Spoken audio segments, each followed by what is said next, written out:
दोस्तों, मेरा नाम है कुमकुम बिनवाल। अनपढ़ लोग इस देश पर बोझ हैं। ये हमारे देश के गृहमंत्री के मुख से निकले शब्द हैं। माननीय गृहमंत्री अमित शाह जी कहते हैं कि देश पर अनपढ़ लोग इतना बड़ा बोझ हैं कि वो कभी भी अच्छे नागरिक बन ही नहीं सकते।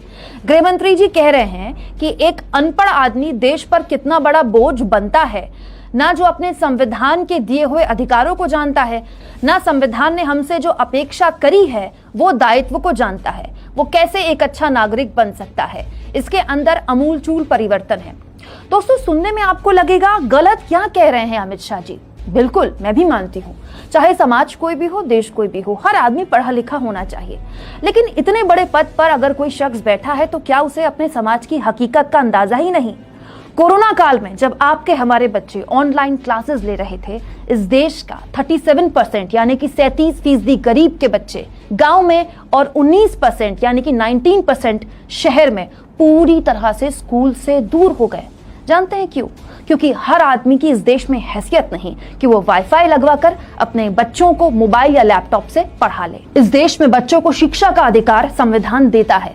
तो सरकार ने क्या किया इन बच्चों की पढ़ाई के लिए कि इनकी पढ़ाई बीच में ना छूटे? चाहे कोरोना काल हो या कोई भी काल हो, हमारे बच्चे स्कूल जाते रहे, ड्रॉप आउट ना हो पाए। लोकल सर्कल नाम की एक संस्था के हालिया सर्वे में 203 जिलों में देश के 23,000 लोगों ने हिस्सा लिया, जिनमें से 43% यानी कि 43% लोगों ने कहा कि बच्चों की ऑनलाइन क्लासेस के लिए उनके पास कंप्यूटर, टैबलेट, प्रिंटर, राउटर जैसी चीजें नहीं हैं। देश के गृह मंत्री क्या ये नहीं जानते कि खुद मोदी सरकार ने कुछ महीने पहले सुप्रीम कोर्ट में लिख कर दिया है कि कोरोना ने देश के 9,346 बच्चों को अनाथ कर दिया, जबकि भास्कर की पड़ताल कहती है कि ये नंबर तो अकेले देश के 5 राज्यों में है, जिनमें से 2 राज्य मोदी जी के डबल इंजन वाली सरकार में है। गृहमंत्री अमित शाह के अनपढ़ वाले इस बयान पर उन्हीं के सांसदों को सोशल मीडिया पर लोगों ने घेरते हुए पूछा कि क्या अमित शाह को पता है कि उनके अपने सांसद कितने पढ़े लिखे हैं? गृहमंत्री जी, जरा ये बताइए, जिन बच्चों ने अपने माँ बाप ही खो दिए वो स्कूल जाएंगे या अपना पेट भरेंगे? इन बच्चों को आप बड़ा होकर अनपढ़ कह सकते हैं, लेकिन वो पढ़ नहीं पाए। इसकी वजह उनकी गरीबी और लाचारी के साथ साथ सरकार की शिक्षा को लेकर दकियानूसी सोच है।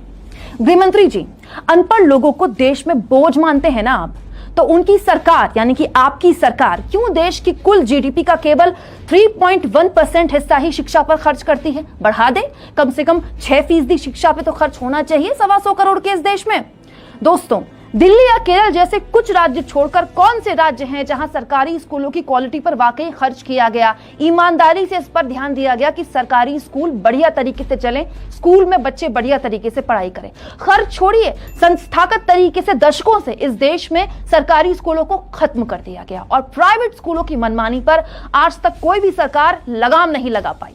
दोस्तों, कोरोना की वजह से इस देश की पूरी पीढ़ी अनपढ़ होने जा रही है, स्कूल से दूर हो चुकी है।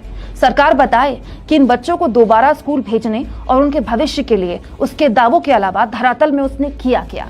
और अगर सरकार के पास कोई जवाब नहीं, तब तक वो गरीब का यूं मजाक न बनाए और इस तरह के इनसेंसिटिव यानी कि संवेदनहीन बयान देने से बचें। दोस्तों, इस वीडियो में डिस्क्रिप्शन लिंक में हमने आपको ज्वाइन बटन दिया हुआ है। इस ज्वाइन के बटन के जरिए आप हमें और सपोर्ट कर सकते हैं और इस तरह की निर्भीक पत्रकारिता को और मजबूत कर सकते हैं। आप इस मुद्दे पर क्या सोचते हैं? कमेंट बॉक्स पर अपनी राय जरूर दें। शुक्रिया।